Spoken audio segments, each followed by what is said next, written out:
আসসালামু আলাইকুম, সকলে কেমন আছেন? লাস্ট উইক কথা দিয়েছিলাম যে আবারও দেখা হবে। সো ওই কথার ধারাবাহিকতায় আমরা আবারও আজকে চলে আসলাম অ্যাকাউন্টিং ক্লাস। সো নেক্সট ক্লাসে যারা লাইভে উপস্থিত ছিলেন এবং যারা পরবর্তীতে ক্লাসটা দেখেছেন এবং যারা জানতেন যে আজকে ক্লাস হবে, সকলকেই আন্তরিক ধন্যবাদ জানিয়ে ক্লাসটা শেষ না আর কি শুরু করি। ঠিক আছে, তো লাস্ট ক্লাসে আমরা খুব বেশি একটা ডিপ ডাউন করে পড়ি নাই, কারণ আমরা লাস্ট ক্লাসে আমরা বিগত বছরে যে ঢাকা বিশ্ববিদ্যালয়ের কোশ্চেন এইটার উপরে আমরা একটা ডিসকাস করেছিলাম যে কেমন কোশ্চেন আসে, কী ধরনের প্রিপারেশন রাখলে বা কোন কোন জিনিসগুলো একটা বেসিক জায়গা থেকে জানতে পারলে আমরা কোশ্চেনগুলো ইজিলি সলভ করতে পারবো।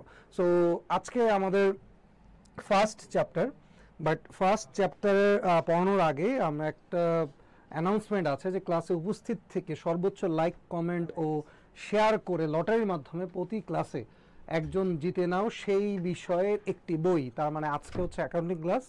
সো আজকের ক্লাসে যিনি শেয়ার করবেন এবং যথেষ্ট পরিমাণে কমেন্ট করবেন, মানে সঠিক অ্যান্সার দেবেন আর কি, যদি যে কোশ্চেনগুলো করবো বা যেই রেসপন্সের জায়গাটা থেকে যিনি একদম ভেরি অ্যাটেন্টিভ থাকবেন, ওই তাদেরকে একটা লটারি করে তাদেরকে আমরা একটা হচ্ছে অ্যাকাউন্টিং বই দেবো, যে হিসাব বিচিত্রা যে বইটা আছে সেই বইটা জয়গুলো একাডেমির পক্ষ থেকে তাকে পুরস্কার হিসেবে দেওয়া হবে।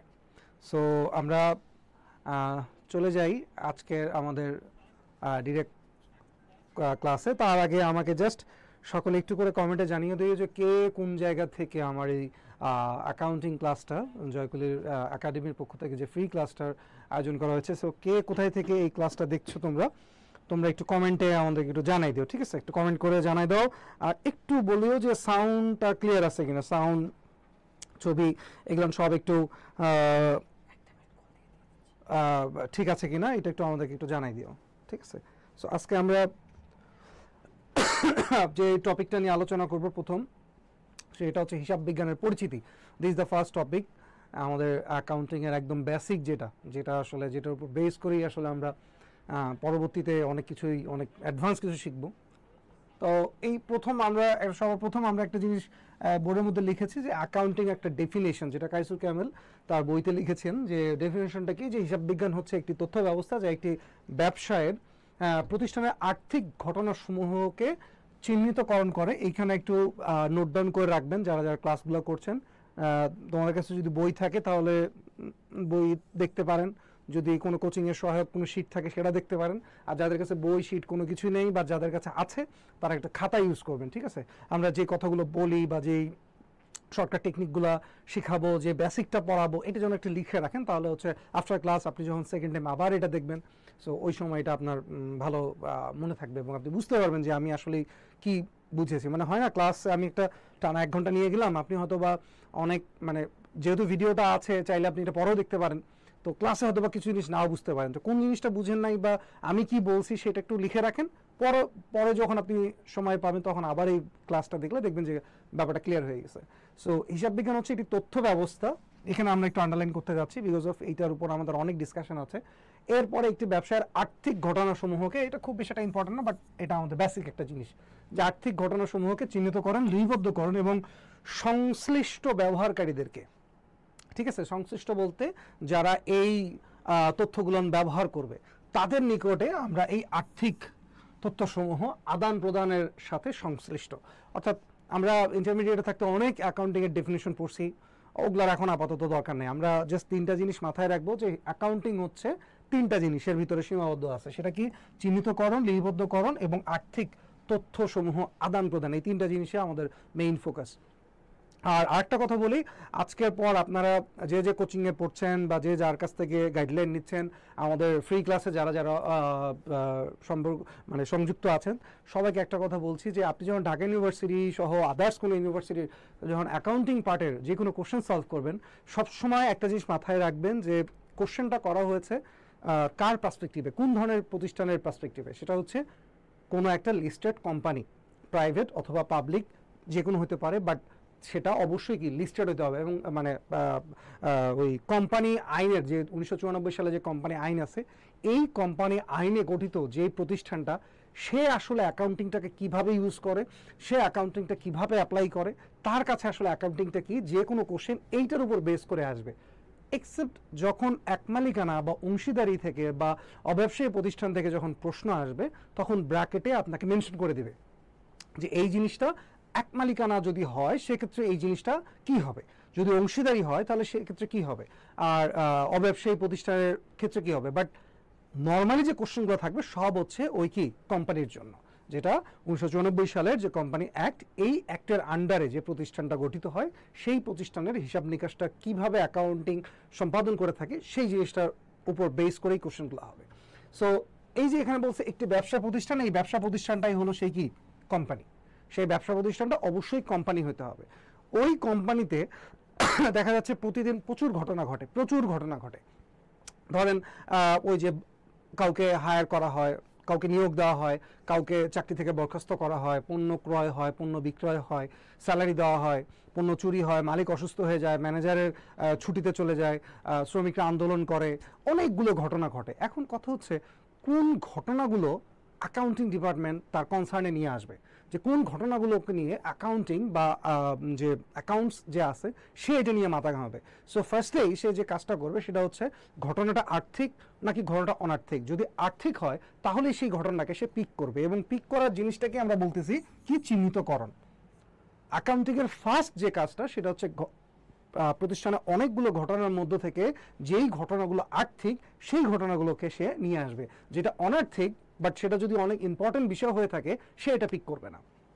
ধরেন মালিক অসুস্থ হয়ে গেছে, এটা একটা বড় ধরনের ঘটনা। ধরেন শ্রমিক আন্দোলন হয়েছে, প্রোডাকশন বন্ধ, এগুলো হচ্ছে অনেক বড় বড় ঘটনা যে আন্দোলন হচ্ছে। বাট এই আন্দোলনটা হ্যাঁ প্রতিষ্ঠানটা ক্ষতির সম্মুখীন হবে, প্রতিষ্ঠান যদি অনেকদিন বন্ধ থাকে সেটা পরের বিষয়। বাট এই যে আন্দোলন বা এই যে মালিকের অসুস্থতা বা মালিক মারা যাওয়া বা হচ্ছে নতুন এমডি আসা, এই ঘটনাগুলো অ্যাকাউন্টসের দেখার বিষয় না। কাউকে হায়ার করতে হবে, কাউকে ফায়ার করতে হবে, এই জিনিসগুলো অ্যাকাউন্টিং দেখবে না। এটা হচ্ছে এইচআর আছে, ম্যানেজমেন্ট আছে, বোর্ড আছে, তারা দেখবে। অ্যাকাউন্টিং কোনগুলো দেখবে যেটা কিনা আর্থিক, এবং সেটাই সে আগে চিহ্নিত করবে। এর পরের যে ধাপটা, এর পরের ধাপটায় চলে আসে লিপিবদ্ধকরণ। এর পরের ধাপটায় কি আসে লিপিবদ্ধকরণ। এখন কথা হচ্ছে আপনি চিহ্নিত করলেন যে হ্যাঁ এই ঘটনাটাকে আমি নিব, এখন আপনি নিয়ে কি থেমে যাবেন? এরপরে কি আর কোনো কাজ নাই? ঠিক আছে, আপনি নিলেন যে 2025 সালে আমার এই পণ্য বিক্রি হয়েছে 5,000 টাকা, আমি চিহ্নিত করলাম, আমি স্যালারি দিছি 50,000 টাকা, আমি বিক্রি করছি 1 লাখ টাকা, এই ঘটনাগুলোকে আপনি চিহ্নিত করলেন। এখন এরপরে যদি আপনি এটাকে কোথাও সংরক্ষণ না করেন তাহলে কি ওই বছর বা পরের, আপনি ওই বছরও ধরেন আমার মাথায় আছে, আমার মেমোরিতে আছে, আমি একটা কোম্পানির অ্যাকাউন্টেন্ট, আমি এই জিনিসটা মেমোরি থেকে বলতে পারতেছি। বাট ইন ফিউচার যখন আমি থাকবো না, বা আমি তো সবাইকে গিয়ে গিয়ে বলতে পারবো না যে এইটা হয়েছে এইটা হয়েছে, বাট কোথাও যদি লিখিত আকারে একটা ডকুমেন্ট আকারে থাকে দেন ওইটাকে আমরা আজকে বা কালকে বা অন্যান্য সব জায়গায় কিন্তু কি ব্যবহার করতে পারবো। এই প্রয়োজনীয়তাটা থেকে অ্যাকাউন্টেন্ট কি করতেছে, ওই চিহ্নিত ঘটনাগুলোকে লিপিবদ্ধ করতেছে। চিহ্নিত ঘটনাগুলোকে কি করতেছে, লিপিবদ্ধ করতেছে।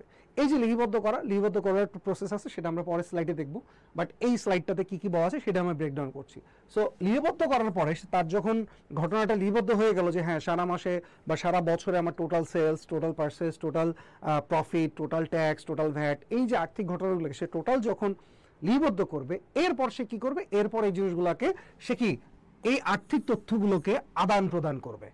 অর্থাৎ যার যে ইনফরমেশনটা দরকার, ধরেন ফাইন্যান্স ডিপার্টমেন্টে যে ইনফরমেশনটা দরকার তাকে দিবে, সে যদি ম্যানেজমেন্ট কোনো ইনফরমেশন চায় আর্থিক রিলেটেড সেটা সে দিবে, যদি প্রোডাকশন রিলেটেড যে ম্যানেজার আছে তাকে দিবে, কোনো ব্যাংকার যদি চায় তাকে দিবে, গভর্নমেন্ট যদি চায় তাকে দিবে, যদি কোনো ইনভেস্টর চায়, সম্ভাব্য ইনভেস্টর, যে যখনই এই ইনফরমেশনটা চাবে সে তাকে দিয়ে দিবে। এবং দিবে কিভাবে, ধরেন পাবলিকলি সে প্রকাশ করবে। সে যদি লিস্টেড কোনো কোম্পানি হয়ে থাকে, অর্থাৎ আবার লিস্টেড জিনিসটা কি, লিস্টেড হচ্ছে ঢাকা স্টক এক্সচেঞ্জ বা চিটাগং স্টক এক্সচেঞ্জ, আমাদের দুইটা মার্কেট আছে, শেয়ার মার্কেট এবং বাংলাদেশ সিকিউরিটি এক্সচেঞ্জ কমিশন। এই তাদের যে ল এবং তাদের যে রুলস অ্যান্ড রেগুলেশন, এই আন্ডারে যদি কেউ লিস্টেড হয়, তাদের ওখানে যদি লিস্টেড হয় এবং ওই শেয়ার মার্কেটের মাধ্যমে যাদের শেয়ারটা কেনা বেচা হয়, এদেরকেই সাধারণত বলা হয় লিস্টেড কোম্পানি।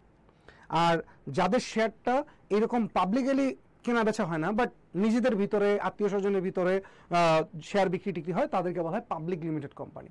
তো যাদের লিস্টেড কোম্পানি তাদের যে ফাইন্যান্সিয়াল স্টেটমেন্টটা তৈরি হয়, এই যে আর্থিক বিবরণী আমরা দেখছিলাম না, যে আর্থিক বিবরণী বা চূড়ান্ত বা আমরা ফাইন্যান্সিয়াল স্টেটমেন্ট বলি, সংক্ষেপে এফএস বলি, এই জিনিসটা যেটা পাবলিক মানে লিমিটেড কোম্পানি বা লিস্টেড কোম্পানি তাদেরকে প্রকাশ করতে হয়, তাদেরকে পাবলিকালি তাদের ওয়েবসাইট বা পেপার বা হচ্ছে ঢাকা স্টক এক্সচেঞ্জে বা ডিএসসিতে এই জায়গাগুলোতে তাদের এই আর্থিক বিবরণীটা দিতে হয়। এটা বাধ্যতামূলক, তাদেরকে দিতেই হবে এবং এটা অডিট করে, অডিটের পর এই জিনিসটা দিতে হয়। বাট প্রাইভেট লিমিটেড যারা আছে, ওই যে যাদের শেয়ারটা পাবলিকালি কেনা বেচা হয় না, তারা এটা ওই ওপেনলি দেওয়াটা তাদের জন্য কোনো আইন বা ল নাই যে তারা যে দেখাইতেই হবে তা না। বাট কেউ যদি চায়, লাইক ধরেন ব্যাংক, তারপর হচ্ছে যদি ওই পাবলিক প্রাইভেট লিমিটেড কোম্পানি কেউ যদি ইনভেস্ট করতে চায়, ইভেন কেউ যদি ব্যাংক যদি লোন দিতে চায়, গভর্নমেন্ট যখন ট্যাক্স নিবে, এই ধরনের প্রতিষ্ঠান যদি চায় তখন তারা আবার দিতে বাধ্য থাকবে। বাট তারা পাবলিকলি দিয়ে বেড়াবে না যে এই যে নেন, এই যে নেন, এই যে নেন, তারা এটা করবে না।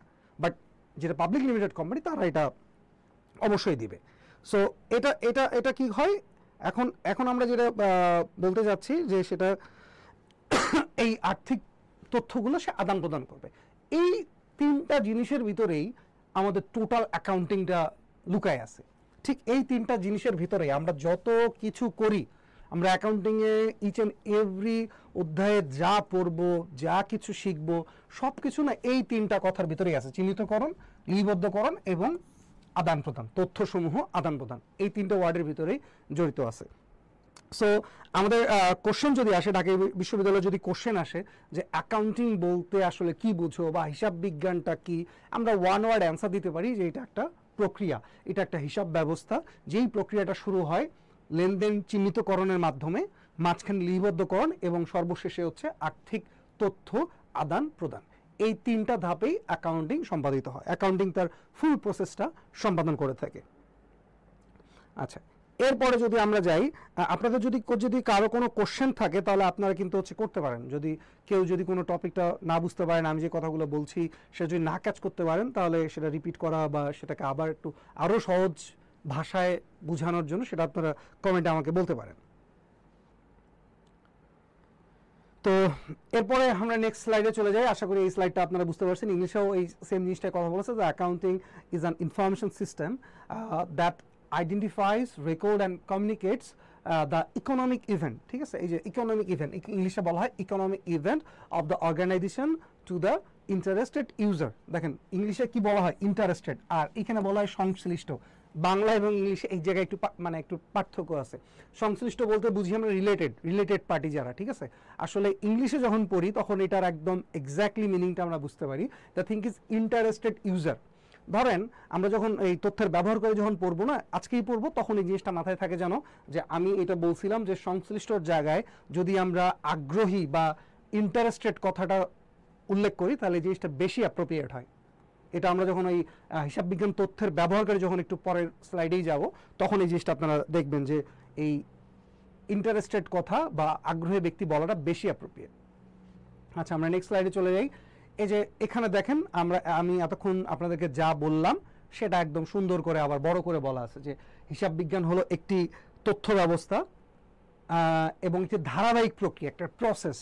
এই জিনিসটা কি একটা প্রসেস, যা একটি সুনির্দিষ্ট ও সুনির্দিষ্ট পদ্ধতি এবং একটি প্রতিষ্ঠানের আর্থিক, দেখেন প্রত্যেকটা ডেফিনিশনে কিন্তু কোশ্চেন, আপনারা ঢাকা বিশ্ববিদ্যালয়ের কোশ্চেনগুলো দেখেন, প্রত্যেকটা লাইনেই কিন্তু একটা করে কোশ্চেন আছে। যেমন এই যে একটি প্রতিষ্ঠানের আর্থিক তথ্যাবলী, লেনদেন, শনাক্তকরণ, বিশ্লেষণ, লিপিবদ্ধকরণ এবং কি খতিয়ান, এই লিপিবদ্ধকরণ এবং তথ্যের আদান প্রদান, তথ্য সরবরাহের সাথে জড়িত। আমরা এই স্লাইডটা আবার নিয়ে আসার রিজনটা হচ্ছে এখানে আমরা আর কিছু জিনিস জানতে চাই বা শিখতে চাই। সেটা হচ্ছে কি, সেটা আমি একটু দেখি যে এখানে আছে কিনা। আচ্ছা, সেটা হচ্ছে কি, আমরা একটু আগে বলছিলাম যে লেনদেন শনাক্ত করার পরে লিপিবদ্ধকরণ একটা পার্ট, তাই না? তো লিপিবদ্ধকরণ করতে গিয়ে আমরা ফার্স্টে যেটা করি সেটা হচ্ছে বিশ্লেষণ। লিপিবদ্ধকরণ করতে গিয়ে সবার প্রথমে যেটা করি আমরা সেটা হচ্ছে বিশ্লেষণ করি। এরপরে কি আমরা এই জাবেদাভুক্তকরণ করি এবং তারপরে লাস্টে গিয়ে আমরা খতিয়ানে স্থানান্তর করি। তো এই বিশ্লেষণের কাজটা কি আসলে, আমি যখন ক্লাসে পড়াই অনেক স্টুডেন্টকে জিজ্ঞাসা করতাম যে এই বিশ্লেষণ মানেটা কি, বিশ্লেষণ বলতে আসলে কি বোঝায়। তো অনেকেই এটা আসলে খুব বেশি এটা অ্যান্সার দিতে পারে না। তারপর বলি জাবেদার কাজ কি, তখনও এটা দেখি সবাই বলে জাবেদার কাজ হচ্ছে ডেবিট ক্রেডিট নির্ণয় করা। আচ্ছা এটা আমরা হয়তো বা ইন্টারমিডিয়েটে জাবেদা করতে করতে হয়তো বা এই জ্ঞানটা আমাদের ভিতরে হয়তো কেউ পুশ করে দিয়েছে, হয়তো বা নতুবা আমরা নিজেরা থেকে একটা থিওরি বানাই নিছি যে জাবেদার কাজ হচ্ছে ডেবিট ক্রেডিট নির্ণয় করা। তো এই কনসেপ্টটা মানে একটু না পুরোটাই ভুল। জাবেদা কখনোই ডেবিট এবং ক্রেডিট কখনোই নির্ণয় করে না। জার্নাল এন্ট্রি এটার কাজ অন্য আরেকটা। তো ডেবিট ক্রেডিট আসলে কি নির্ণয় করে? ডেবিট ক্রেডিট নির্ণয় করা হচ্ছে প্রথম ধাপটাতে, যখন আমরা বিশ্লেষণ করি যে কোনো ঘটনাটাকে, যখন আমরা বিশ্লেষণ করি যে আসলে এই স্পেসিফিক ঘটনাটার কারণে আমার অ্যাকাউন্টিং ইকুয়েশনে বা আর্থিক অবস্থার কি ধরনের পরিবর্তন হয়েছে, হিটটা কোথায় গিয়ে খাইছে, কে ইনক্রিজ হয়েছে কে ডিক্রিজ হয়েছে, কার কি অবস্থা আছে, ওইটার উপর বেস করে আমরা ডেবিট ক্রেডিট নির্ণয় করি। আমি বলি তাহলে আপনারা লজিকটা মিলাইতে পারবেন। ধরেন যে আমি নগদে আসবাবপত্র ক্রয় করছি, তাহলে যদি নগদে আসবাবপত্র ক্রয় করে থাকি এটা আমার একটা আর্থিক ঘটনা, অথবা ধারে আমি আসবাবপত্র ক্রয় করছি, এটা আমার আর্থিক ঘটনা, এবং এখন এটাকে আমি কি করব, রেকর্ড করব। আমার শনাক্ত হয়ে গেছে, আমি বুঝতে পারছি যে এটাতে দুইটি পক্ষ জড়িত আছে, এটাতে টাকার অঙ্কে পরিমাপযোগ্য, এবং এটা হচ্ছে আর্থিক অবস্থার আমার পরিবর্তন করছে, যেহেতু আমি নগদে সম্পদ ক্রয় করছি। এখন আমি এটাকে বিশ্লেষণ করতে চাই যে এই ঘটনাটার কারণে আমার আর্থিক অবস্থার কতটুকু পরিবর্তন হয়েছে বা কি হয়েছে, সেটা যদি আমি করতে চাই, তাহলে আমার অ্যাকাউন্টিং ইকুয়েশন যেটা, যে এ ইকুয়ালস টু এল প্লাস ওই ওনার সিকিউরিটি, যেটাকে আমরা বলি অ্যাসেট, লাইবিলিটি এবং ওনার সিকিউরিটি। আমি দেখতে পাচ্ছি যে এই নগদে আসবাবপত্র ক্রয় করার কারণে আমার আর্থিক অবস্থা বা হিসাব সমীকরণের প্রভাবটা কি ধরনের আসছে। তাহলে সেটা যদি দেখি, যদি নগদে যদি আসবাবপত্র ক্রয় করে থাকি, তাহলে আমার আসবাবপত্র ইজ অ্যাসেট। সো যখন আমি সম্পত্তি ক্রয় করব, তাহলে আমার অ্যাসেটের দিকটা বাড়ছে। আসবাবপত্র যদি আমার সম্পত্তি, তাহলে আমার এ ইনক্রিজ হয়েছে, প্লাস হয়েছে। দেন আমি বলছি যে আসলে আমি আসবাবপত্রটা নগদে ক্রয় করছি, তাহলে যদি নগদে ক্রয় থাকি, তাহলে আমার ওই নগদটাও আমার জন্য, মানে এই ক্যাশটাও আমার জন্য অ্যাসেট। তাহলে কি আমার এই ঘটনাটার কারণে আবার কি হয়েছে, এ কমে গেছে, নগদ কমে গেছে। তাহলে এই যে সম্পত্তি বৃদ্ধি পাইলো, সম্পত্তি যদি বৃদ্ধি পায়, তাহলে আমরা কি লিখবো, ডেবিট। আর যদি সম্পত্তি কমে যায় আবার, তখন আমরা কি লিখবো, ক্রেডিট। এটা লিখবো না? এটা আমাদের তো বিশ্লেষণ, আমরা এটা জানি যে সম্পত্তি বেড়ে গেলে হয় ডেবিট, সম্পত্তি হ্রাস পেলে হয় ক্রেডিট।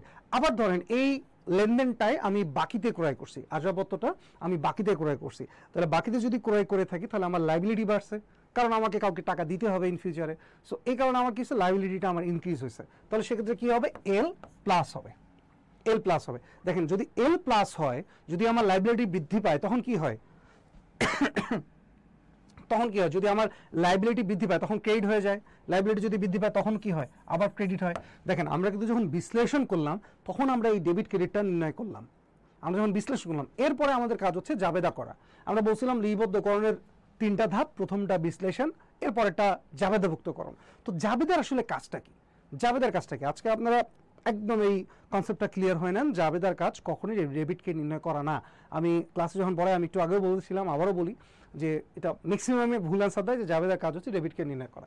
দেখেন আপনারা যখন ইন্টারমিডিয়েট জার্নাল করছেন, তখন আপনার তারিখগুলো কিভাবে লিখতেন, তারিখগুলো লিখতেন কিভাবে, ফার্স্ট মানে 1 তারিখে যদি কোনো জাবেদা হয় সেটা, তারপরে হচ্ছে আপনারা 2, 3, 4 এইভাবে কিন্তু লিখছেন। আপনারা কিন্তু কখনোই লেখেন নাই যে 1, 3, 2 হচ্ছে, তারপর হচ্ছে 7, 5, এই যে এইভাবে তারিখগুলো দিয়ে কি আমরা কখনো জার্নাল করছি?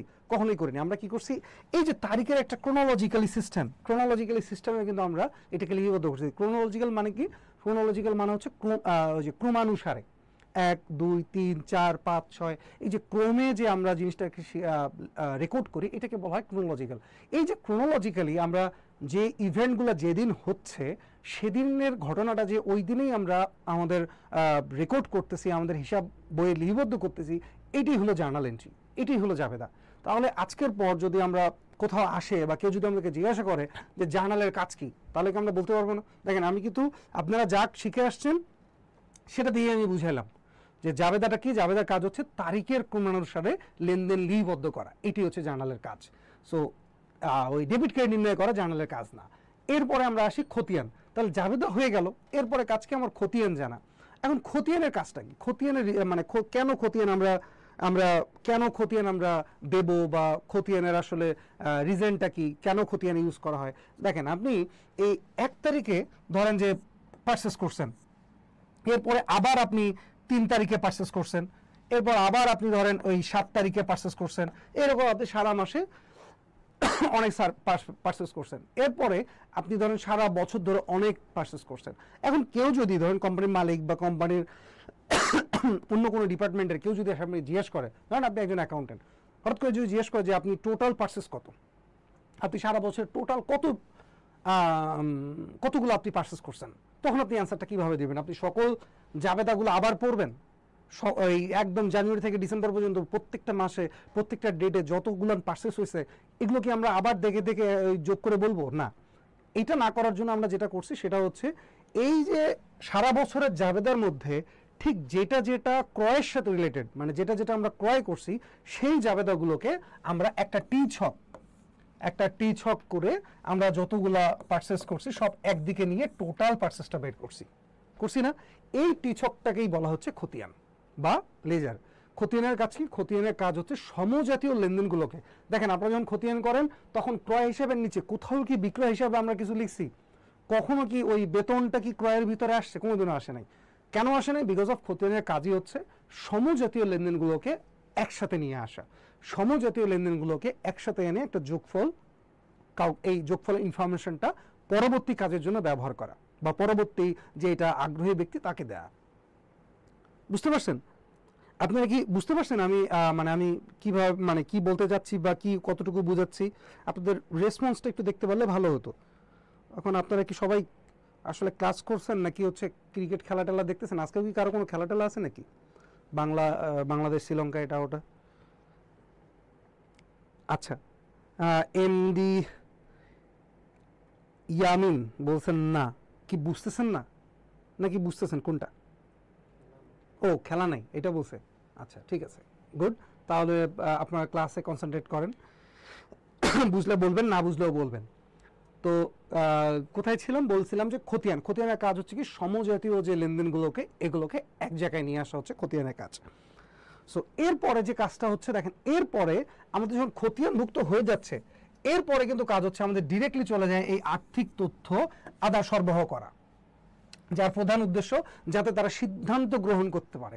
এখন প্রশ্ন হচ্ছে ওই যে আমি ফার্স্টের দিক থেকে বলছি যে অ্যাকাউন্টিংয়ের মেইন পারপাস বা প্রধান উদ্দেশ্য হচ্ছে তথ্য সরবরাহ করা। এখন কথা হচ্ছে ভাই খেয়ে দিয়ে কাজ নেই, একজন অ্যাকাউন্টেন্ট কেন তার এত কষ্ট করে ইনফরমেশন নিয়ে আরেকজনকে দিবে? কেন হচ্ছে আপনাকে দিবে, কেন ব্যাংকে দিবে, কেন সরকারকে দিবে, কেন সাধারণ মানুষকে দিবে? এত কি তার মানে আসলে তার গরজটা কোথায়, তার টাকাটা কোথায় পড়ছে? হ্যাঁ, টাকাটা এই কারণে পড়ছে বিকজ অফ সে যাকে ইনফরমেশনটা দিবে সে একটা সিদ্ধান্ত নিবে। এই যে সে সিদ্ধান্ত নিবে, এই সিদ্ধান্তটার জন্য সে জানতে চায় যে ওই কোম্পানির ওই বছরের টোটাল প্রফিট কত, তার টোটাল ইনকামটা কেমন হয়েছে, সে কীরকম পরিমাণ ইনকাম বা প্রফিট তার শেয়ার হোল্ডারদের সাথে শেয়ার করছে। গভর্নমেন্ট জানতে চায় যে আপনি কত টাকা প্রফিট করছেন আর কত টাকা ট্যাক্স দিলেন, কত টাকা ভ্যাট দিলেন, এটা জানতে চায়। ব্যাংকার জানতে চায় যে আপনার কাছে আদৌ টাকা আছে কিনা, আপনাকে যে আমি দেবো, আপনাকে যে আমি লোন দেব বা আপনার প্রতিষ্ঠানে যে আমি ইনভেস্ট করবো, ইনভেস্টটা আপনি আবার আমাকে ফেরত দিতে পারবেন কিনা ইন টাইমলি। যদিও ডিফল্ট করে, যদিও লোন নেওয়ার পর অনেক কোম্পানি দিতে পারে না, বাট ওটা এক্সেপশনাল, ওটা তো খারাপ দিক, ওটা তো আমরা পড়বো না।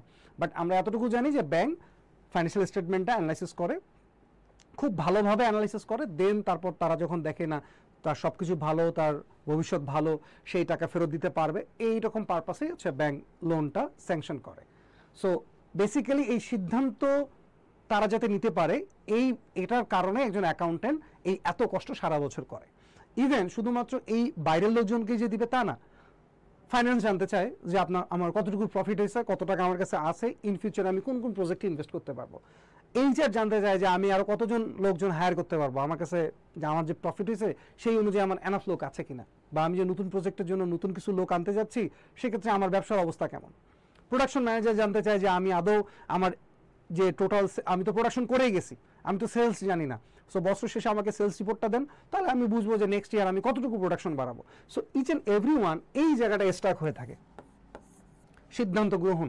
সো এই সিদ্ধান্ত তারা যাতে নিতে পারে, এই জন্যই এই অ্যাকাউন্টস বা যিনি অ্যাকাউন্ট হিসাব রক্ষক থাকেন বা যিনি হচ্ছে এই ট্রেজারি যারা দেখেন, তারা হচ্ছে সারা বছর এই কষ্টটা করে। আশা করি সকলে বুঝতে পারছেন। আমরা নেক্সট স্লাইডে চলে যাই। তাহলে আমরা এতক্ষণ যা পড়লাম এটা হচ্ছে তার একটু সামারি, যে হিসাব বিজ্ঞানটা কি, এটা হচ্ছে একটি তথ্য ব্যবস্থা, যারা যারা এই মাত্র ক্লাসে জয়েন করলেন বা এখন যারা ভিডিওটা দেখছেন তাদেরকে আবার একটু রিপিট করার জন্যই আমি এতক্ষণ যা বললাম সেটার একটা সামারি এই জায়গায় দেওয়া আছে যে হিসাব বিজ্ঞানটা কি, একটা তথ্য ব্যবস্থা, এটি কারবারের আর্থিক তথ্যের সাথে এটি সংশ্লিষ্ট থাকে, একটি প্রক্রিয়া যার মধ্যে অন্তর্ভুক্ত থাকে তথ্য চিহ্নিতকরণ, শনাক্তকরণ এবং পরিমাপ, আর লিপিবদ্ধকরণ, শ্রেণীবিন্যাস, সংক্ষিপ্তকরণ, যার মাধ্যমে সংশ্লিষ্ট পক্ষ বা ব্যবহারকারীদেরকে সিদ্ধান্ত গ্রহণ উপযোগী তথ্য সরবরাহ করা হয়। এই জিনিসটা হচ্ছে আমার টোটাল অ্যাকাউন্টিংয়ের একটা সামারি। সো যারা যারা ক্লাস করছেন তাদেরকে একটু একটা রিকোয়েস্টই করতে চাই যে যারা যারা আপনার বন্ধু আপনার সাথেই হচ্ছে বিভিন্ন জায়গায় ভর্তি হয়েছে বা আছেন, তাদেরকে আপনি একটু মেনশন করে দিয়েন যে একটা জয়কুলি একাডেমি ফ্রি ক্লাস নিচ্ছে, তারা যেন এই ক্লাসটার সাথে সম্পর্ক মানে সংযুক্ত হয় এবং এই ক্লাসটা করে যেন যদি একটা এমসিকিউ সে ঢাকা বিশ্ববিদ্যালয় বা আদার্স কোনো ইউনিভার্সিটির কোর্স পরীক্ষায় যদি একটা এমসিকিউ সে যদি সলভ করতে পারে, তাহলে এখানে আমাদের যে পরিশ্রম বা আমাদের যে এই ইনভেস্টমেন্ট এটা যেন সার্থক হয়। সো যারা যারা ক্লাসটা করছেন তারা একটু শেয়ার টেয়ার করে দিন। সো এতক্ষণ আমি যেটা আপনাদেরকে বুঝাইলাম, অনেকেই থাকে যে আমি অনেকক্ষণ অনেক কথা বলে গিয়েছি কিন্তু সে একটা চিত্র দেখতে চায়, একটা তার গ্রাফ দরকার, যে একটা গ্রাফ থাকলে সে সুন্দর করে ওই জিনিসটাকে নিজের ভিতর আনতে পারে, যেটা আমার ক্ষেত্রে হয়। আমি স্যারদের অনেক ক্লাস করার পরে দেখি স্যাররা বলেই যাচ্ছে, শুনি, নোট নেই, এরপরও স্যার যখন ফাইনালি একটা গ্রাফ দেখায় বা একটা চিত্র দেখায় বা কোনো একটা গল্প বলে, তখন ওই জিনিসটা আমার মাথায় ক্যাচ করে। সো ওই ধরনের স্টুডেন্টের জন্যই আমরা এই একটা গ্রাফ নিয়ে আসছি, এটা আমাদের বইতেই দেয়া আছে। তো তোমরা যারা এই মুহূর্তে ক্লাসটা দেখছো, তোমরা একটা স্ক্রিনশট নিতে পারো তোমাদের কাছে যদি কোনো বইটই না থাকে, যে এই অ্যাকাউন্টিংটা এটা একটা চিত্রের মাধ্যমে দেখেন। আমরা যে বলছি যে এটা একটা প্রসেস, আমরা যে বলছি এটা একটা প্রক্রিয়া, এই প্রসেসটা কোথায় থেকে শুরু হচ্ছে, দেন এ দেখেন যে আরো চিহ্ন, লেনদেন বিশ্লেষণ মানে লিপিবদ্ধকরণে আসতেছে, একের পরে কোথায় 2, দেন 2 এর পরে এই লেনদেন লিপিবদ্ধকরণ প্রক্রিয়ার প্রথম ধাপটা হচ্ছে বিশ্লেষণ, দ্বিতীয় ধাপটা হচ্ছে জাবেদা এবং তৃতীয় ধাপটা কি খতিয়ান। এই যে খতিয়ান হয়ে গেল, খতিয়ানের পরেই আমরা বলতেছি যে আর্থিক বিবরণসমূহ প্রস্তুত, ব্যাখ্যা, বিশ্লেষণ। আচ্ছা, অনেকের মনে একটা প্রশ্ন আসে, এটা আমার মাঝেও প্রশ্ন আসতো, যে আমি অ্যাকাউন্টিংয়ের যে কয়েকটা জিনিস আছে, যে জাবেদা বা খতিয়ান, এই কয়েকটা জিনিস পাইলাম এই অ্যাকাউন্টিংয়ের ডেফিনেশনে, বাট হোয়ার ইজ মাই রাওমিল? ঠিক আছে, এটা কোথায়? ট্রায়াল ব্যালেন্সটা কোথায়? অ্যাডজাস্টিং এন্ট্রিটা কোথায়? তারপর হচ্ছে এই ভুল সংশোধনীয়টা কোথায়? ব্যাংক স্টেটমেন্টটা কোথায়? ব্যাংক রিকনসিলিয়েশনটা কোথায়? এই যে জিনিসগুলো কোথায়, এটা অনেকের মনে প্রশ্ন আসে।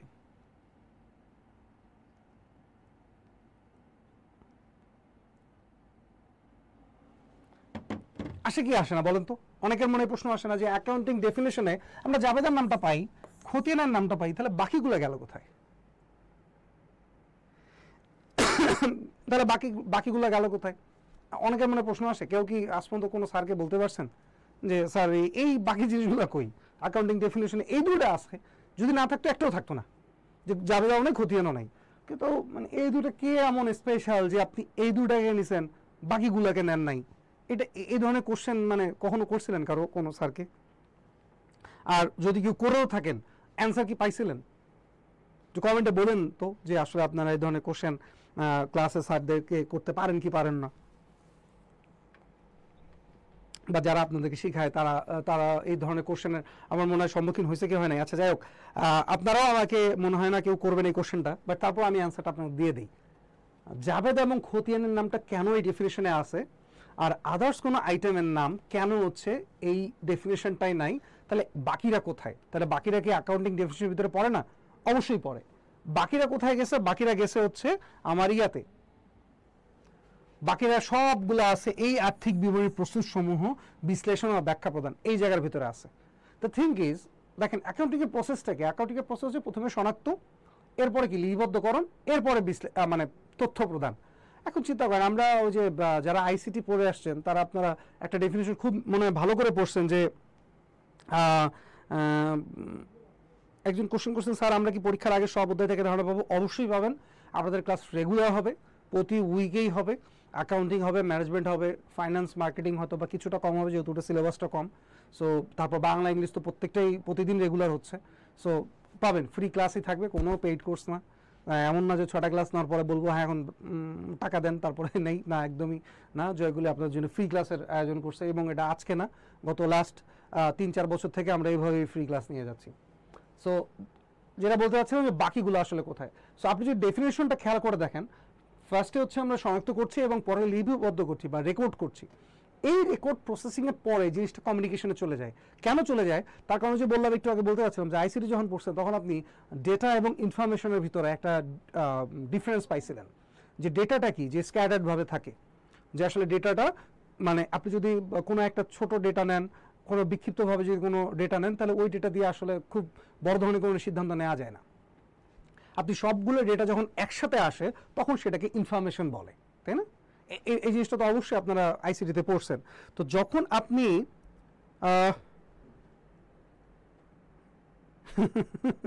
একজন সুন্দর একটা কমেন্ট করছে, বলছে কলেজের স্যাররা কি আর বলবো, কিছু আর্টস করলে বলে বেশি বুঝিস তোরা, এসব এখন পড়া লাগবে না। আচ্ছা, এটা না আমাদের একটা নর্মাল এডুকেশন সিস্টেম, এটা আপনি দোষ দিতে পারবেন না যে স্যাররা খারাপ করছে। স্যাররা যথেষ্ট আপনাকে আপনার বেসিক উন্নয়নের জন্য বা আপনার বেসিক ডেভেলপমেন্টের জন্য কলেজের স্যাররা অনেক চেষ্টা করছে, তারা তাদের জায়গা থেকে সর্বোচ্চ দেওয়ার চেষ্টা করছে। হয়তোবা আমরা আমাদের স্টুডেন্ট হিসাবে যে জিনিসটা যতটুকু নেওয়া দরকার ছিল এর বাইরে আসলে চিন্তা করতে পারিনি, যে ওই যে বলে না যে think out of the box, ওই আউট অফ দ্য বক্সের বাইরে গিয়ে খুব কম মানুষে চিন্তা করে। কারণ আমি তো আমার যে কলেজের টিচার ছিলেন যিনি আমাকে অ্যাকাউন্টিং পড়াচ্ছে তার কাছে কিন্তু আমি অনেক সাপোর্ট পাইছি, অনেক সাপোর্ট পাইছি। সে আমাকে ওই সময়, আমি বাংলা মিডিয়ামে পড়তাম, তারপর সে আমাকে ইংলিশ বই পড়াইছে, ইউনিভার্সিটিতে সে কোন কোন বইগুলো পড়তো সেগুলোর একটা ধারণা দিছে, আমি কিন্তু আমার স্যারের কাছ থেকে পাইছি। এখন আপনার স্যার আসলে কেন এটা বলছে যে এখন পড়া লাগবে না, এটা আসলে ওই স্যারই বলতে পারবে, বাট আমি আমার স্যারের কাছ থেকে অনেক কিছু পাইছি। তো যাই হোক, যেটা বলতে যাচ্ছি যে লেনদেনের ভিতরে জাবেদা এবং খতিয়ান, এই জায়গায় এই অ্যাকাউন্টিংয়ের যে ঘটনাগুলো এগুলো ডেটা হিসেবে থাকে। জাবেদা থেকে কি আপনি ফুল কোনো ডিসিশন নিতে পারবেন বা জানতে পারবেন যে আপনার টোটাল সেলস কত, টোটাল পারচেস কত, টোটাল কত স্যালারি দিচ্ছেন, টোটাল কতগুলো প্রোডাকশন করছেন, এগুলো কিন্তু জানতে পারবেন না। জার্নাল হচ্ছে একটা ডেটা, এগুলো হচ্ছে ডেটা, এগুলো স্ক্যাটার্ডভাবে থাকে, এগুলো থেকে কোনো ধরনের ডিসিশন মেক করা যায় না, ঠিক আছে? জার্নাল যখন খতিয়ানে আসে, খতিয়ানে যে যোগফলটা, দিস ইজ কল্ড ইনফরমেশন। কারণ খতিয়ান থেকে আপনি বুঝতে পারতেছেন যে আপনার সারা বছর টোটাল সেলস কত হয়েছে, এই একটা ইনফরমেশন আপনি পাচ্ছেন। এই ইনফরমেশনগুলো দিয়েই আপনি কি করতেছেন, লেজার ট্রায়াল ব্যালেন্স তৈরি করতেছেন। ট্রায়াল ব্যালেন্স থেকে আপনি আবার অ্যাডজাস্টিং ট্রায়াল ব্যালেন্স তৈরি করতেছেন। ওখান থেকে আপনি ফাইন্যান্সিয়াল স্টেটমেন্ট তৈরি করতেছেন। ফাইন্যান্সিয়াল স্টেটমেন্ট তৈরি করার পর আপনার কাছে মনে হয়েছে না কিছু জিনিস আমার বাদ পড়ে গেছে, তখন আপনি অ্যাডজাস্টিং এন্ট্রি দিচ্ছেন, আপনি ব্যাংক রিকনসিলিয়েশন করতেছেন। সো ইচ অ্যান্ড এভরিথিং হচ্ছে এই জায়গাটার ভিতরে ঢুকে গেছে। যখনই খতিয়ান বা লেজার একটা ডেটা এইখানে চলে আসে, এই প্রসেসের জায়গাটায় চলে আসে, সে আর ডেটা থাকে না, সে হয়ে যায় কি ইনফো বা ইনফরমেশন। আর এই জায়গা, এই স্টেজটায় সে যখন থাকে তখন এগুলাকে বলা হয় ডেটা। এবার আশা করি আমি যেই কোশ্চেনটা বা যেই জিনিসটা আপনাদেরকে বুঝাতে চেয়েছিলাম সেটা বুঝাতে পারছি, যে কেন এই দুটোই শুধুমাত্র ডেফিনিশনের ভিতরে আছে, বাকিটা নাই। ওকে, আমরা চলে যাই নেক্সট স্লাইডে। আচ্ছা, এরপরে তাহলে হচ্ছে আমরা একদম ফাইনালি একটা জিনিস বুঝতে পারতেছি, এটা আমাদের ইউনিভার্সিটির কোশ্চেন, অনেক ইউনিভার্সিটি এই কোশ্চেনটা আসে এই জায়গা থেকে, যে হিসাব বিজ্ঞানের প্রাথমিক উদ্দেশ্যটা কি। প্রাথমিক উদ্দেশ্য হচ্ছে আর্থিক লেনদেন চিহ্নিত বা লিপিবদ্ধ করা। আর হিসাব বিজ্ঞানের প্রধান যে উদ্দেশ্য, ওই যে আমরা বললাম সিদ্ধান্ত যাতে লোকজন নিতে পারে, এই জন্য তাদেরকে কি করতে হবে, তাদেরকে আমাদের তথ্য দিতে হবে, তাদেরকে আমার কি করতে হবে, তথ্য দিতে হবে।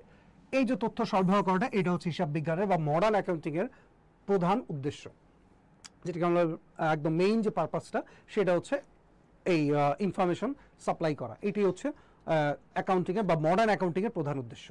সো পরীক্ষায় যদি আসে যে অ্যাকাউন্টিংয়ের উদ্দেশ্য কি, শুধু যদি এতটুকু আসে তাও আমরা এটা অ্যান্সার করব, তথ্য সরবরাহ করা। যদি পরীক্ষায় আসে অ্যাকাউন্টিংয়ের মুখ্য উদ্দেশ্য কি, আমরা ওইটা অ্যান্সার করবো। যদি আসে অ্যাকাউন্টিংয়ের প্রধান উদ্দেশ্য কি, তাও ওইটা অ্যান্সার হবে। যদি আসে অ্যাকাউন্টিংয়ের মূল উদ্দেশ্য কি, তাও ওইটাই অ্যান্সার হবে। এবং যদি বলে যে অ্যাকাউন্টিংয়ের উদ্দেশ্য কি, সেক্ষেত্রেও আমাদেরকে এটাই অ্যান্সার করতে হবে।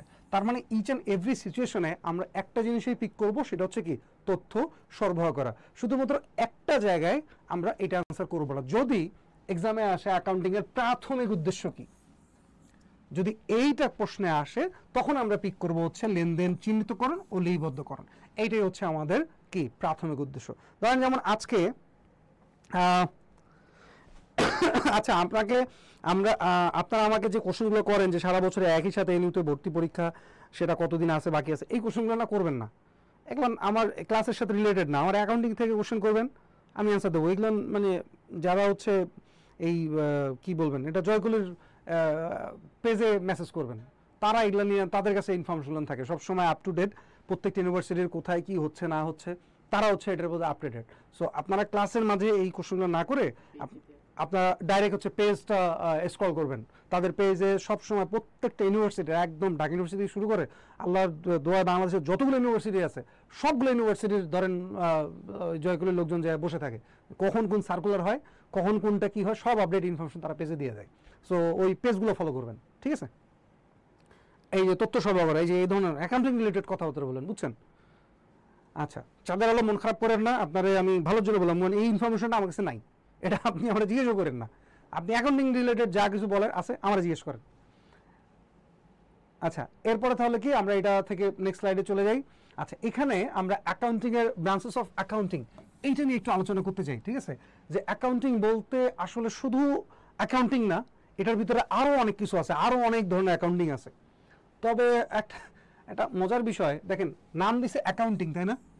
আমি আজ পর্যন্ত এটা ফাইন্ড আউটও করতে পারলাম না যে বাংলাদেশের কোন বাঙালি যে এই অ্যাকাউন্টিংয়ের বাংলাটা এই হিসাব বিজ্ঞান লিখছে।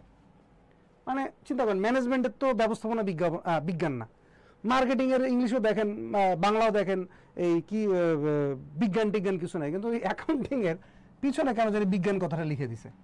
জানি না আসলে বিজ্ঞানের কি এই জায়গায় আছে। আমি সায়েন্স রিলেটেড আজ পর্যন্ত এখানে কিছু পাইলাম না, যদিও এই কলেজ লাইফে একটা শিখছিলাম যে হিসাব বিজ্ঞান কলা না বিজ্ঞান আলোচনা করো। আমি বিজ্ঞানের তেমন কিছু আজ পর্যন্ত এটা পাই নেই। সবসময় দেখছি কোথায় যখন কোনো একটা ঝামেলা হয়ে গেছে, এই আপনি ট্রায়াল ব্যালেন্সে ঝামেলা করছেন, অনিশ্চিত হিসাব দিয়ে মিলাই দিচ্ছেন, এটা কেমন বিজ্ঞান হলো? বিজ্ঞান কখনো এরকম হয় যে আপনি এটা না হলে ওটা? বিজ্ঞান তো লজিক, ও যা বলবো তাই হবে। কিন্তু দেখেন অ্যাকাউন্টিং অনেক আমাদের এই মানে সীমাবদ্ধতা আছে, অনেক সীমাবদ্ধতা আছে। যেমন দেখেন আমরা ফাইন্যান্সিয়াল স্টেটমেন্টে আমরা কি করি, ওই যে অনেক কাল্পনিক হিসাব নিকাশ করি, পার্সেন্টেজ ধরি, যে বা আয়ুষ্কাল ধরি, 10 বছর টিকবে, 15 বছর টিকবে, এই জিনিসগুলো এটা একটু কাল্পনিক টাইপের না। আদৌ কি 10 বছর টেকে? বেশিও টিকতে পারে, কমও টিকতে পারে। তো যাই হোক, এটা তো জোকসে পার্ট, এটা খুব খারাপ কিছু তাই না, বাট এটা থাকে না কিছু উল্টাপাল্টা কোশ্চেন মনের ভিতরে আসা যে এটা কেন এমন হলো। তা আমার মনে হয় এটা কোশ্চেন আছে, হিসাব অ্যাকাউন্টিংয়ের বাংলাটা কেন হিসাব বিজ্ঞানী হলো। যাই হোক, দেখেন অ্যাকাউন্টিংয়ের বেশ কয়েকটা ব্রাঞ্চেস আছে। এই ব্রাঞ্চের ভিতরে 3টা ব্রাঞ্চ খুবই ইম্পর্টেন্ট। প্রথমটাকে বলা হচ্ছে আর্থিক হিসাব বিজ্ঞান। আর্থিক হিসাব বিজ্ঞানের ইংলিশটা হচ্ছে financial accounting. These are the main part of একটা কোম্পানি বা একটা অর্গানাইজেশন। ফাইন্যান্সিয়াল অ্যাকাউন্টিংটাও কিন্তু আমরা পড়ি। আমরা এই যে পুরো যে আমাদের জার্নিটা, আমাদের এই ইউনিভার্সিটি টেস্টের জন্য বা ইউনিভার্সিটি টেস্টের জন্য যে প্রিপারেশনটা আমরা নেই, এইটার ভিতরে আমাদের 95% সিলেবাসই হচ্ছে, না 95 বলবো না, 90% সিলেবাসই হচ্ছে এই financial অ্যাকাউন্টিংটা related.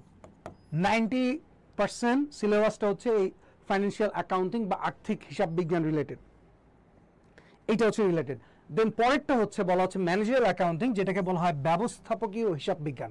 It doesn't mean যে ব্যবস্থাপকরা এই শুধু অ্যাকাউন্টিংটা ইউজ করে, তাই না? ব্যাপারটা এমন না। বাট ম্যানেজারিয়াল অ্যাকাউন্টিং এই কারণে বলা হয়, these are part of taking decision. আপনি আর্থিক হিসাব বিজ্ঞানে হচ্ছে যখন কোনো ঘটনা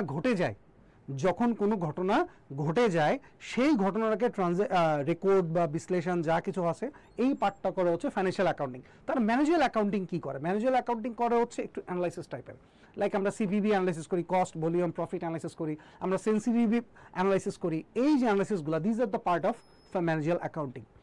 এরপর একটা আছে কস্ট অ্যাকাউন্টিং, উৎপাদন ব্যয় হিসাব বিজ্ঞান। এই যে এটাও একটা ব্রাঞ্চেস অফ অ্যাকাউন্টিং। এটা হচ্ছে মোটামুটি 5%, আর বাকি 5% হচ্ছে এই কস্ট অ্যাকাউন্টিং। কস্ট অ্যাকাউন্টিং জানি, এবং ব্যবস্থাপক হিসাব বিজ্ঞানও আমরা পড়ে আসছি। ওই যে আপনারা অনুদান প্রান্ত, ব্রেক ইভেন পয়েন্ট, এই পার্টগুলো পড়ছেন না? These are the part of managerial accounting. বুঝতে পারছেন? এটা হচ্ছে 3টা পার্ট। এছাড়াও আমাদের আরও কিছু অ্যাকাউন্টিং আছে, যেটা হচ্ছে দেখেন এই যে নিচে বলা আছে যে আদালতি হিসাব বিজ্ঞান, ফরেন্সিক অ্যাকাউন্টিং। আচ্ছা, ফরেন্সিক অ্যাকাউন্টিংয়ের বাংলাটা আসলে আদালতি হিসাব বিজ্ঞান কেন, এটাও আমি জানি না। বিকজ অফ ফরেন্সিক অ্যাকাউন্টিং এটা না, বাট হ্যাঁ ফরেন্সিক অ্যাকাউন্টিংয়ের জিনিসগুলো আদালত পর্যন্ত যায়। যেমন ধরেন ব্যাংক, বিমা যে প্রতিষ্ঠানগুলো আছে, এরা যখন কোনো দুর্নীতি করে, এরা যখন কোনো ঝামেলা করে, এদের ঝামেলাটাকে ফাইন্ড আউট করার জন্য আপনি নর্মাল অডিট যদি করেন তাহলে আপনি ওই ফর্মাল মানে ওদের ওই ফ্রডটা ধরতে পারবেন না। বুঝতে পারছেন? নর্মাল যেই অডিটটা হয় ওই অডিট থেকে ওই ব্যাংক, বিমা বা ইন্স্যুরেন্স কোম্পানির যে ফ্রডগুলা এটা ডিটেক্ট করা যায় না। এই তাদের ফ্রডটা ডিটেক্ট করার জন্য আমাদের ফরেন্সিক অডিট দরকার, এবং ফরেন্সিক অডিট করার জন্য আপনার এই ফরেন্সিক অ্যাকাউন্টিং নলেজ থাকা আবশ্যকীয় দরকার। আপনি যদি ইউনিভার্সিটিতে ভর্তি হন এবং আপনি যদি অ্যাকাউন্টিং ডিপার্টমেন্টের স্টুডেন্ট হতে পারেন, তখন আপনি দেখবেন এই ফরেন্সিক অ্যাকাউন্টিং একটা সাবজেক্ট আছে। আপনি ফরেন্সিক অ্যাকাউন্টিংয়ে দেখবেন যে ব্যাংক, বিমা এই ধরনের প্রতিষ্ঠানগুলো যখন ফ্রড করে, তারা যখন জালিয়াতি করে বা তারা যখন কোনো প্রবলেম করে, সেই প্রবলেমগুলো এই ফরেন্সিক অ্যাকাউন্টিংয়ের মাধ্যমে নিয়ে আসা হয় বা হচ্ছে তুলে ধরা হয়। এরপর আছে জিম্মাদার হিসাব বিজ্ঞান, ফিডিউশিয়ারি অ্যাকাউন্টিং। এটাও হচ্ছে একটা ওই ধরনের একটা পার্ট। ফিডিউশিয়ারি অ্যাকাউন্টিং রিলেটেড হচ্ছে আপনার ওই ইয়ার সাথে, এটা হচ্ছে ইন্স্যুরেন্সের যে প্রতিষ্ঠানগুলো আছে তাদের সাথে এই ফিডিউশিয়ারি অ্যাকাউন্টিংটা রিলেটেড।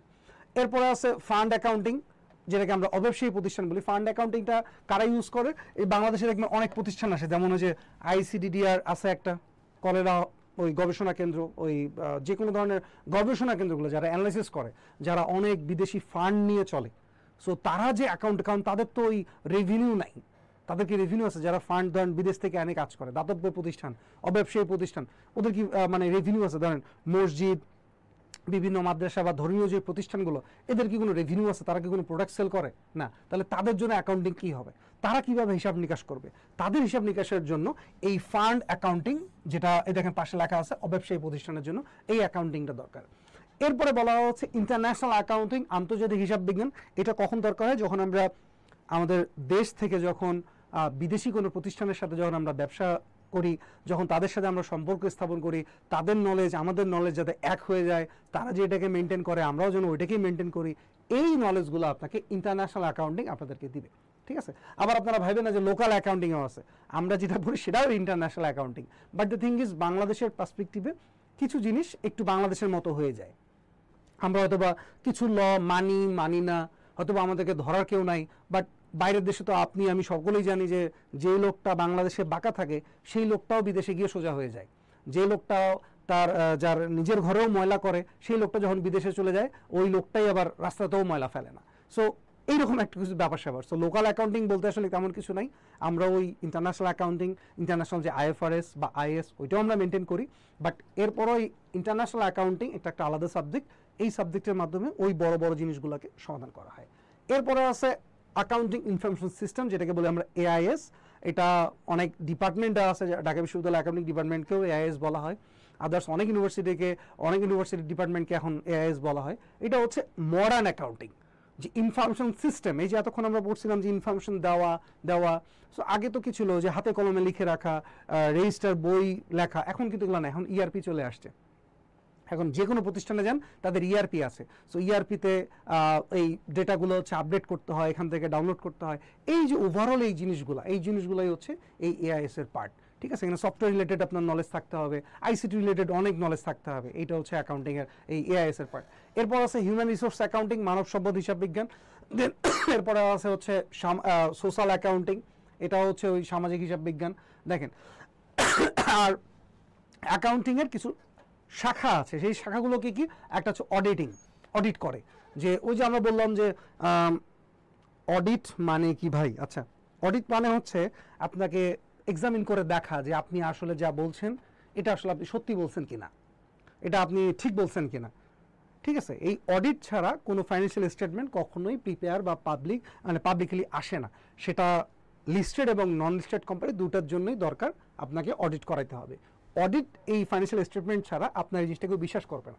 অর্থাৎ দ্য থিং ইজ, আমি যদি আপনাকে আপনার নিজের ভাষায় যদি বুঝাই, ধরেন আপনি, ধরার দরকার নেই, এটা লাইফে মোটামুটি সবাই এক্সপিরিয়েন্স হয়েছে, যে আপনি যখন জন্ম নিবন্ধন বা যখন আপনার কোনো পাসপোর্টের জন্য অ্যাপ্লাই করছেন, বা আপনি যখন আপনার এলাকা থেকে এইসব জায়গায় আসছেন, তখন দেখেন আপনার একটা ক্যারেক্টার সার্টিফিকেট বা চারিত্রিক সনদপত্র পৌরসভা থেকে নেওয়া হয়।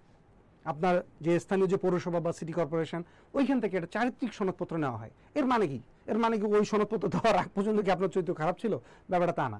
ব্যাপারটা হচ্ছে আপনাকে আইডেন্টিফাই করা, যে পৌরসভা আপনাকে আইডেন্টিফাই করলো যে হ্যাঁ you are the residence of this area, you are the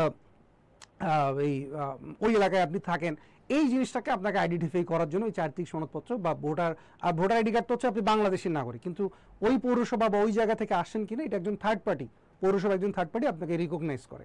so audit বলতে একটা প্রতিষ্ঠানের ভিতরে যেই ঘটনাগুলো আপনি ফাইন্যান্সিয়ালি বলতেছেন যে আপনার সারা মাসের সেল এত হয়েছে, সারা মাসের পার্সেস এত হয়েছে, আপনি এত টাকা প্রফিট করছেন, সো এইটাই আসলে সত্যিকার হতে হয়েছে কিনা, এখানে আপনি কোনো ফ্রড করছেন কিনা, এইটা দেখার জন্য একজন থার্ড বা ইন্ডিপেন্ডেন্ট নিরীক্ষক দ্বারা এই অডিটটা করা হয়।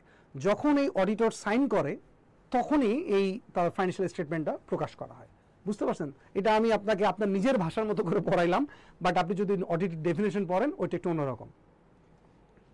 আচ্ছা, তাহলে এরপরে গেল অডিটিং, এরপরে আসলে ট্যাক্সেশন বা অনেকে বলি ট্যাক্সেশন, দুটাই সঠিক উত্তর, কোনো সমস্যা নেই। ট্যাক্স কি? এই যে আপনি ট্যাক্স যে আমরা সরকারকে দিয়ে থাকি, সরকারের একটা আয়, রেভিনিউ, সরকার আমাদের কাছ থেকে এই ট্যাক্স নিয়েই চলে। সো এই ট্যাক্স দেয়া নেয়া, ইভিয়েশন করা, না দেওয়া, পালায় যাওয়া, এই বিষয়গুলো সব হচ্ছে এই ট্যাক্সেশনের পার্ট। এরপরে আছে সরকারি হিসাব বিজ্ঞান।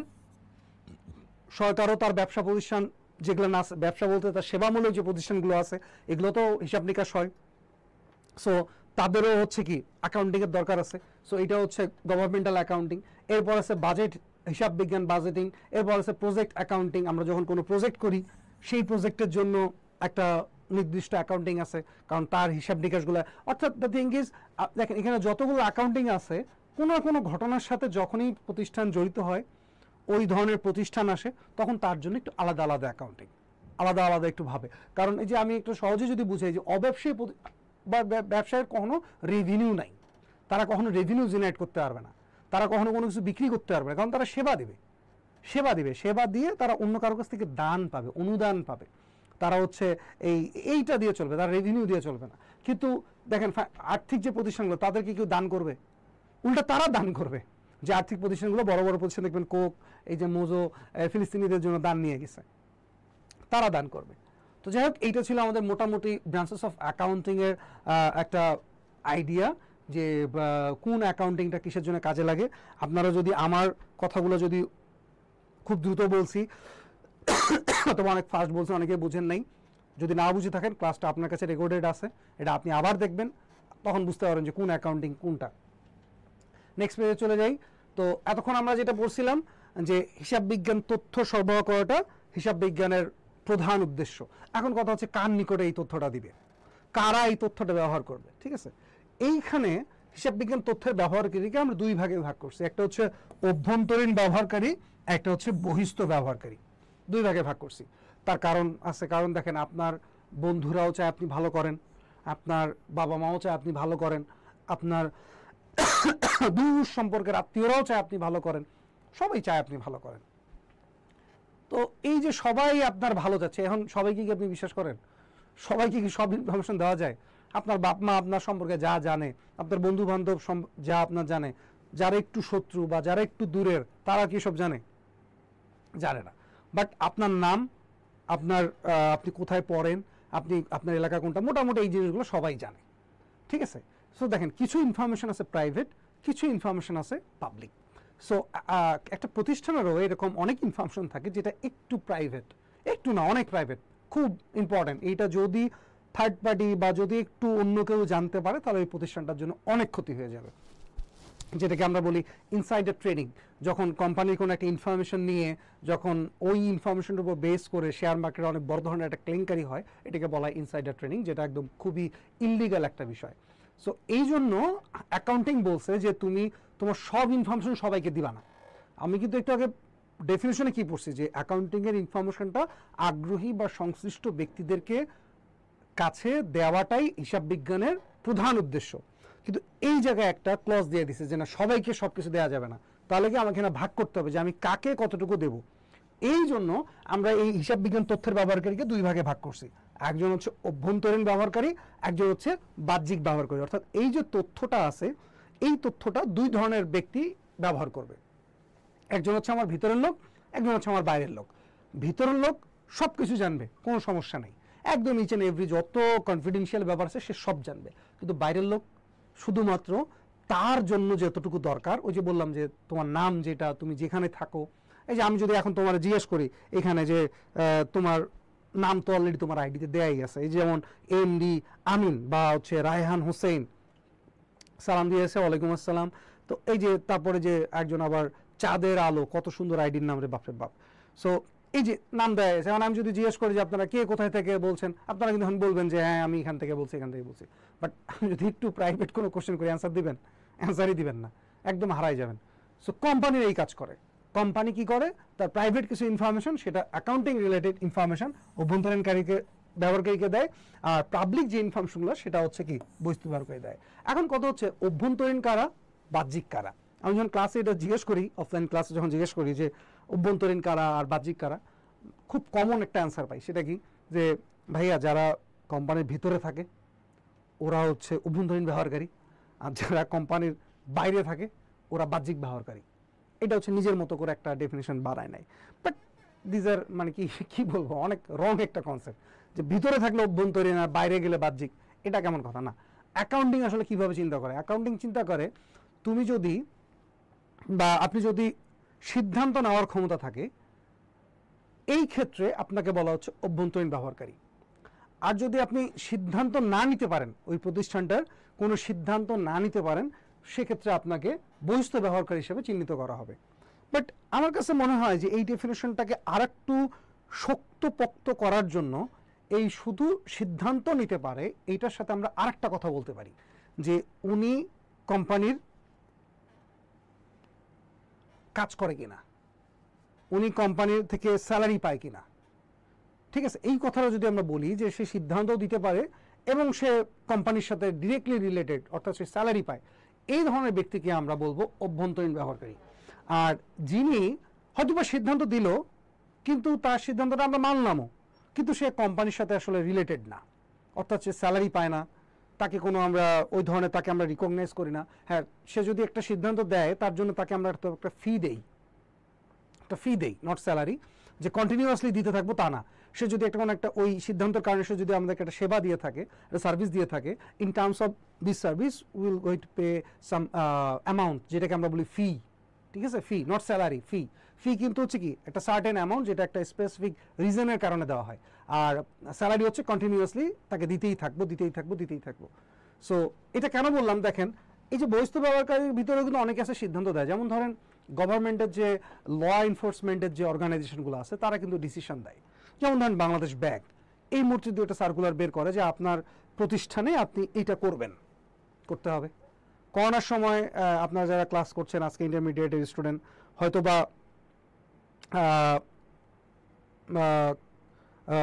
বা যারা আপনারা এখন ক্লাস করছেন করোনার সময় অনেক ছোটো ছোটো ছিলেন, 7-8-এ পড়ছেন, ওই সময় আপনারা দেখেন হঠাৎ করে কিন্তু সিটি কর্পোরেশন অ্যানাউন্স করছে বা গভর্নমেন্ট অ্যানাউন্স করছে যে সন্ধ্যার ভিতরে দোকানপাট বন্ধ করতে হবে, 3 জন করে ঢুকাইতে হবে, দূরে দূরে অবস্থান করবে। দিজ আর অলসো কি আপনার জন্য ডিসিশন, যেটা আপনাকে ইউ হ্যাভ টু মেনটেন, এটা মানতেই হবে। এই ধরনের কিছু আপনাকে রুলস দিছে, এটা আপনারা জানেন, এই ধরনের বললাম। এছাড়া আরও অনেক রুলস আছে যেটা বাংলাদেশ সিকিউরিটি এক্সচেঞ্জ কমিশন তার লতে বলছে, সিটি কর্পোরেশন তার লতে বলছে যে তার অত্র এরিয়াতে ব্যবসা করতে হলে কীভাবে আপনি করবেন, থানা পুলিশ বলছে, ভোক্তা অধিদপ্তর বলছে।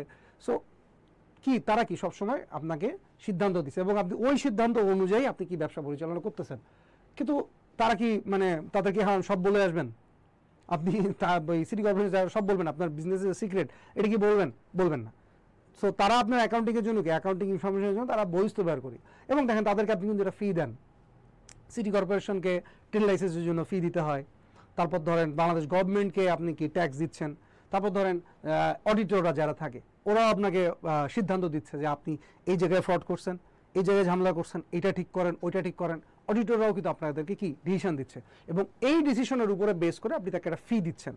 মানে অডিটর যে সার্ভিসটা দিচ্ছে এই সার্ভিসটার উপর বেস করে আপনি তাকে কি দিচ্ছেন, একটা ফি দিচ্ছেন, নট স্যালারি। সো সেক্ষেত্রে ওই অডিটররা হচ্ছে কি অভ্যন্তরীণ ব্যবহারকারী, বুঝতে পারছেন। সো সরি, বহিঃস্থ ব্যবহারকারী। আর অভ্যন্তরীণ ব্যবহারকারী কারা, সিএফও, সিইও, সারি ব্যবস্থাপক, উৎপাদন ব্যবস্থাপক, তারপর হচ্ছে ওই মানব সম্পদ যে হিউম্যান রিসোর্স ম্যানেজার বা হচ্ছে মার্কেটিং ম্যানেজার, চিফ ম্যানেজার, এই যে যারা অফিসার আছে, যত ডিপার্টমেন্টের যত অফিসার আছে তারা কিন্তু আপনার ইন্টারনাল ইউজার। কারণ একটু আগে যে বলছিলাম যে উৎপাদন যিনি কন্ট্রোল করে, যিনি প্রোডাকশন কন্ট্রোল করে, ওনার জানার দরকার আছে যে টোটাল সেলস কত হয়েছে। যদি সেলস বৃদ্ধি পায় তাহলে তার প্রোডাকশন সে বাড়াই দিবে। হিউম্যান রিসোর্স কী করবে, ওই অনুযায়ী তারা এমপ্লয়ি হায়ার করবে। আবার যদি সেলস কমে যায় প্রোডাকশন সে কমায় দিবে, হিউম্যান রিসোর্স তার হচ্ছে এমপ্লয়িরা ছাঁটাই করবে। সো তারা হচ্ছে কি, তারা এই সিদ্ধান্তগুলো মানে তথ্যগুলো নিয়ে তারাও সিদ্ধান্ত গ্রহণ করবে। বাট তাদেরকে আমরা কোন ভাগে ভাগ করতেছি, অভ্যন্তরীণ ব্যবহার করি। আপনারা দেখবেন অনেক পরীক্ষা এটা আসে যে ইনি কোন ব্যবহারকারী। খুব কমন একটা কোশ্চেন যেটা আমাকে সবসময় ক্লাসে অনেক স্টুডেন্ট করে থাকে। দেখেন আমরা ডেফিনিশন আকারে নিয়ে আসছি জিনিসটা, যে যারা ব্যবসা প্রতিষ্ঠানের পরিচালনা, ব্যবস্থাপনা, ব্যবসায়িক সিদ্ধান্ত গ্রহণের ক্ষেত্রে কি প্রত্যক্ষ ভূমিকা পালন করে। এটা হচ্ছে প্রত্যক্ষ ভূমিকা। এবং আপনি যদি শুধু এই ডেফিনিশনটাই যদি ভালো করে বোঝেন তাহলে আপনি অভ্যন্তরীণ ব্যবহারকারী এবং বহিঃস্থ ব্যবহারকারীর পার্থক্যটা বুঝতে পারবেন। দেখেন কি বলছে, ব্যবসায়িক সিদ্ধান্ত, অর্থাৎ এই যে ধরেন আমি এই যে জয়কলি একাডেমিতে যে ক্লাস নিচ্ছি, এইটার যে সিদ্ধান্তটা, এই সিদ্ধান্ত কিন্তু এই প্রতিষ্ঠানে যারা প্রত্যক্ষভাবে জড়িত তারা নিতে পারবে। এখন তোমার গভর্নমেন্ট কোনো একটা ডিসিশন দিল, যে কোনো একটা তারা সার্কুলার দিল যে অনলাইন কোচিংগুলো বা অনলাইন প্রোগ্রামগুলো এই নিয়মে চলতে হবে, ঠিক আছে, যে আপনার দিনে ক্লাস নিতে পারবেন, রাতে নেবেন, এ ধরনের একটা গাইডলাইন আসলো। এই গাইডলাইনটা শুধু কি জয়গুলো একাডেমির জন্য হবে? না, বাংলাদেশের যতগুলো কোচিং আছে, যতগুলো অনলাইন প্ল্যাটফর্ম আছে, সবাই এই নিয়মে মানবে। সো দেখেন তার ওই সিদ্ধান্তটা শুধুমাত্র ওই একটা প্রতিষ্ঠানের জন্য না, তাদের সিদ্ধান্তটা সবার জন্য, সবাই ওইটা মানবে। আর জয়কলিতে যারা প্রত্যক্ষভাবে জড়িত তারা সিদ্ধান্ত নেবে তাদের প্রতিষ্ঠান কিভাবে চলবে। বুঝতে পারছেন? যদি এই ডেফিনেশনটা এতটুকু বোঝেন তারপর আপনি ফাইন্ড আউট করতে পারবেন যে কারা ইন্টারনাল ইউজার, কারা এক্সটার্নাল ইউজার।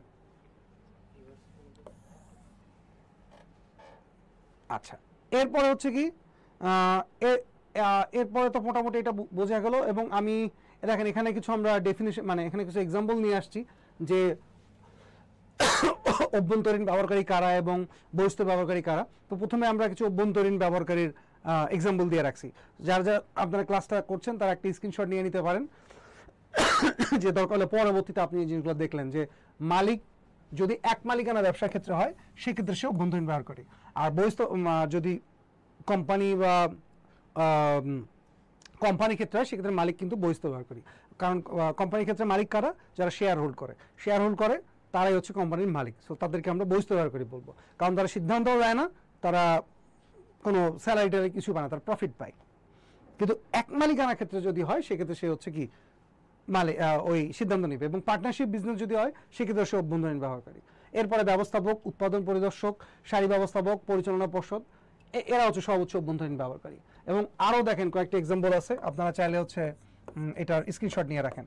একটা দেখেন আমি কিন্তু বলছিলাম যে অডিটররা হচ্ছে কি এক্সটার্নাল ইউজার, কিন্তু এখানে দেখেন বলা আছে ইন্টারনাল অডিটর। এই ইন্টারনাল অডিটর বা আন্তঃনিরীক্ষক কিন্তু আবার ইন্টারনাল ইউজার। কিভাবে? তারা ওই প্রতিষ্ঠানে চাকরি করে, তারা হচ্ছে ওই কোম্পানির কমপ্লায়েন্স যত আছে সেটা হচ্ছে মেনটেন করে। সো এই ইন্টারনাল ইউজার মানে ইন্টারনাল অডিটররা এরা কোনো ফি পায় না, এরা স্যালারি পায় এবং তারা 12 মাস ওই কোম্পানিতে থাকে। আর যারা এক্সটার্নাল অডিটর থাকে এরা হচ্ছে সর্বোচ্চ 2 মাস বা সর্বোচ্চ 2.5 মাস 3 মাসের জন্য ওই কোম্পানিতে গিয়ে তাদের ওই আর্থিক বিবরণীটা অডিট করে থাকে। সো এই জন্য নিরীক্ষক যদি থাকে, শুধু নিরীক্ষক বা অডিটর, সেক্ষেত্রে সে হচ্ছে এক্সটার্নাল ইউজার বা বহিঃস্থ ব্যবহারকারী। আর যখন ইন্টারনাল অডিটর বা আন্তঃনিরীক্ষক থাকবে তখন হচ্ছে কি তারা হচ্ছে এই অভ্যন্তরীণ ব্যবহারকারী। বহিঃস্থ ব্যবহারকারী হচ্ছে ওই যে একটু আগে বললাম যে অলরেডি এটা আমি পড়িয়ে ফেলছি, সো এটা আর না কথা বলি। বহিঃস্থ ব্যবহারকারী কারা এটা আপনারা জানেনই। সো এখানে দেখেন কয়েকটা এক্সাম্পল আছে, যে সম্ভাব্য বিনিয়োগকারী, সম্ভাব্য অংশীদার, পাওনাদার, কোম্পানি কর্মচারীগণ। দেখেন কর্মকর্তা যখন হবে তখন তারা অভ্যন্তরীণ ব্যবহারকারী, কারণ তারা ওই একটু উচ্চ পদগুলো ধরে রাখছে। আর যখন এমপ্লয়ি হবে তখন তারা হচ্ছে কি বহিঃস্থ ব্যবহারকারী, কারণ এদেরকে আপনি আবার সব কিছু জানাবেন না। আপনার কোম্পানির ভিতরের লোক, কিন্তু এদের সব কিছু জানার দরকার নেই, কারণ ওরা খুব বেশি এটা ট্রাস্টেবল লোক না যে ওদেরকে আপনি বিশেষ করে সব কিছু বলবেন। ইভেন ওরা ওই ধরনের কোনো ভূমিকাও পালন করে না। তারা কি, তারা হচ্ছে একটু হচ্ছে ওই যে মানে একটু ওই এমপ্লয়িরা থাকে না যে তারা কাজ করবে, তারা ডিসিশন মেক করবে না, তারা শুধু কাজ করবে। এরপর আছে দেনাদার, আর্থিক প্রতিষ্ঠান মানে অন্যান্য যে ফাইন্যান্সিয়াল ইনস্টিটিউটগুলো আছে, ব্যাংক, প্রতিযোগী প্রতিষ্ঠান, কম্পিটিটর, এরা হচ্ছে সব কি বহিঃস্থ ব্যবহারকারী। দেখেন এখানে আরও বেশ কয়েকটা এক্সাম্পল দেওয়া আছে, যদি কারো কোনোটা বুঝতে সমস্যা হয় সেটাও আমাকে বললেন যে এইটা আমি বুঝি নাই, তাহলে আমি এটা আবার না হয় একটু আপনাকে বলে দেবো। এই দেখেন এখানে অডিটর আছে, বহিস্থ ব্যবহারকারী নিকটে অডিটর আছে। তারপর হচ্ছে যে ট্যাক্সিং অথরিটি, এনবিআর, তারাও সিদ্ধান্ত দেয়, কিন্তু তারপর তারা বহিস্থ কেন? কারণ তারা হচ্ছে ওই আপনার একার জন্য কোনো সিদ্ধান্ত দেবে না, দিলে সবার জন্য দিবে।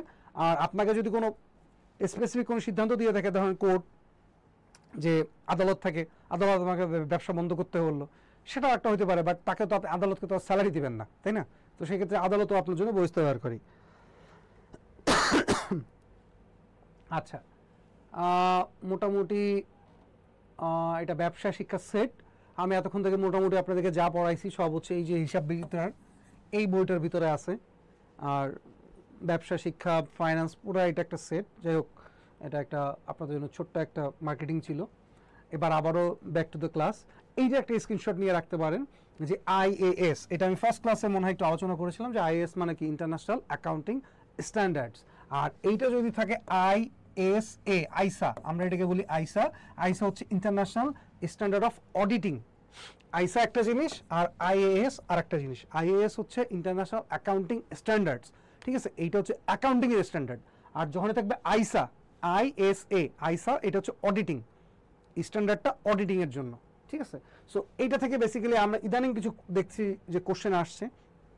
চিটাগাং ইউনিভার্সিটিতে এখান থেকে কোশ্চেন আসে, রাজশাহী ইউনিভার্সিটিতেও কোশ্চেন আসে যে কোন আইএস এ কোনটা কি বলা আছে। যেমন আইএস 1, এটা একটু মেমোরাইজ করবেন, এটা আসলে বোঝানোর কিছু নাই, আমরা নিজেরাও এটা মেমোরাইজ করেই থাকি সবসময়।